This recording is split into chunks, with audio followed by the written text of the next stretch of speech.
জয় TV, স্বাধীন মত প্রকাশে অবিচল টিভি চ্যানেল। সুপ্রিয় দর্শক, আপনাদেরকে নিয়ে এসেছি ডিএমপির মিরপুর বিভাগের পল্লবী থানার অফিসার ইনচার্জ, সময়ের সেরা দেশশ্রেষ্ঠ ওসি জনাব কাজী ওয়াজেদ আলী মহোদয়ের কার্যালয়ে। তার কাছে জানতে চাইব, পল্লবী থানায় যোগদানের পরপরই মাদক এবং অপরাধ দমনে আপনার ভূমিকা সর্বমহলে প্রশংসা কুড়িয়েছে। আপনার অনুভূতি জানতে চাই। ধন্যবাদ আপনার প্রশ্নের জন্য। অ্যাকচুয়ালি আমরা সবাই নতুন যোগদান করেছি এখানে। যোগদান করার পর আমরা যে কাজটা করেছি, প্রথমে সেটা হলো আমাদের এলাকার 7টি বিটে ভাগ করা আছে। কমিউনিটি পুলিশের অংশ হিসেবে আমরা বিট পুলিশিং কার্যক্রম গ্রহণ করেছি মাননীয় এসডিপি স্যারের নির্দেশে, প্লাস আমাদের মাননীয় কমিশনার মহোদয়ের নির্দেশ এবং আমাদের ডিসি স্যারেরও নির্দেশ।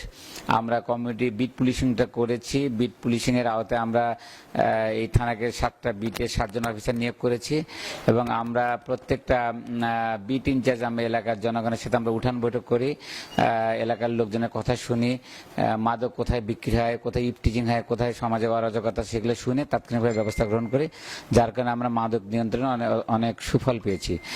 এখনো পুরোপুরি এলাকায় মাদক নিয়ন্ত্রণ সম্ভব হয়নি। আমরা আশাবাদ ব্যক্ত করি যে খুব তাড়াতাড়ি পুরো এলাকা আমরা নিয়ন্ত্রণে আসতে পারবো, যেহেতু জনগণ আমাদের সাথে আসে। বিট পুলিশিং এর আওতায় আমরা জনগণের সাথে সরাসরি কথা বলছি, কাজে আমরা খুব তাড়াতাড়ি এই এলাকা মাদক মুক্ত করতে পারবো। কাজী ওয়াজেদ আলী যে কোনো থানায় যোগদানের পরপরই আইন শৃঙ্খলায় যুক্ত হয় ভিন্ন মাত্রায়, এ বিষয়ে যদি কিছু বলেন। ধন্যবাদ। অ্যাকচুয়ালি আমরা আসলে জনগণ নিয়ে কাজ করি। জনগণ আমাদেরকে যেভাবে রেসপন্স করেন, যেহেতু আমরা জনগণের সাথে আছি, ঠিক সেভাবে আমাদের কার্যক্রমটা চলে। যেহেতু এলাকাবাসী আমাদেরকে সহযোগিতা করেন, আমরা বিট পুলিশিং করে এলাকাবাসীকে যাতে আমাদের প্রতি আস্থা আসে, পুলিশের প্রতি আস্থা আসে, সেই একটা পরিস্থিতি সৃষ্টি করেছি, যার কারণেই আমরা জনগণের কাছ থেকে যথেষ্ট সাড়া পাই। এলাকাবাসী আমাদেরকে বিভিন্ন তথ্য দিয়ে সহায়তা করেন এবং নিজেরাই অপরাধ মুক্ত এলাকা রাখার জন্য চেষ্টা করেন। সবকিছুর ফলশ্রুতিতে জনগণের রেসপন্স এবং আমাদের কার্যক্রম, প্লাস আমাদের বাহিনী প্রধান মাননীয় আইজিপি স্যার, মাননীয় পুলিশ কমিশনার মহোদয়, ওনাদের নির্দেশনা যথাযথভাবে পালন করার কারণেই আমাদের এখানে এই আইন শৃঙ্খলা পরিস্থিতি অনেকটা সহনীয় পর্যায়ে আছে। এই ক্রেডিট আসলে আমার একার না, এই ক্রেডিট এলাকাবাসীর, এলাকার জনগণের। তারা এলাকাটা ভালো রেখেছে বিধায় এলাকার আইন শৃঙ্খলা পরিস্থিতি অনেকটা ভালো আছে। দলমত নির্বিশেষে সাধারণ মানুষের নিকট আপনি ভীষণ জনপ্রিয় একজন পুলিশ কর্মকর্তা।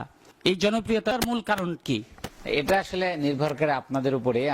আমরা কতটুকু কাজ করি এটা জাজ করার দায়িত্ব আসলে আপনাদেরই। আমরা চেষ্টা করি, আমি বিশ্বাস করি সব পুলিশ অফিসারই চেষ্টা করেন তার অবস্থান থেকে, যাতে করে জনগণ আমাদের প্রতি আস্থা রাখতে পারেন।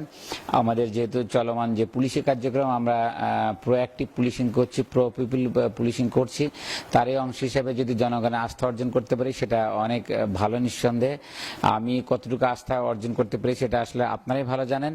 আমি বিশ্বাস করি বাংলাদেশ পুলিশের প্রত্যেকটি সদস্যই সাধারণ জনগণের আস্থা অর্জনের জন্য, যাতে জনগণ ভরসা রাখতে পারে পুলিশের উপরে, জনগণের যাতে পুলিশের প্রথম ভরসার স্থল হয়, সেই ব্যাপারে আমরা কাজ করে যাচ্ছি এবং আমি বিশ্বাস করি খুব তাড়াতাড়ি আমরা আরো বেশি কাছাকাছি চলে আসবো জনগণের। দর্শক, এতক্ষণ পর্যন্ত আমরা ডিএমপি মিরপুর বিভাগের পল্লবী থানার অফিসার ইনচার্জ, সময়ের সেরা দেশশ্রেষ্ঠ ওসি জনাব কাজী ওয়াজেদ আলী মহোদয়ের সাক্ষাৎকার আপনাদেরকে শোনালাম এবং দেখালাম। এই ভালো মানুষগুলো আছেন বলেই আমরা সাধারণ মানুষ ভালো আছি, ভালো থাকি। আমরা চাইবো এই মানুষগুলোর হাত ধরেই এ দেশ এগিয়ে যাবে, বিশ্বের বুকে মাথা উঁচু করে দাঁড়াবে। সেই প্রত্যাশায় শেষ করছি। ধন্যবাদ। আল্লাহ হাফেজ। ডিএমপি মিরপুর বিভাগ, পল্লবী থানা, ঢাকা।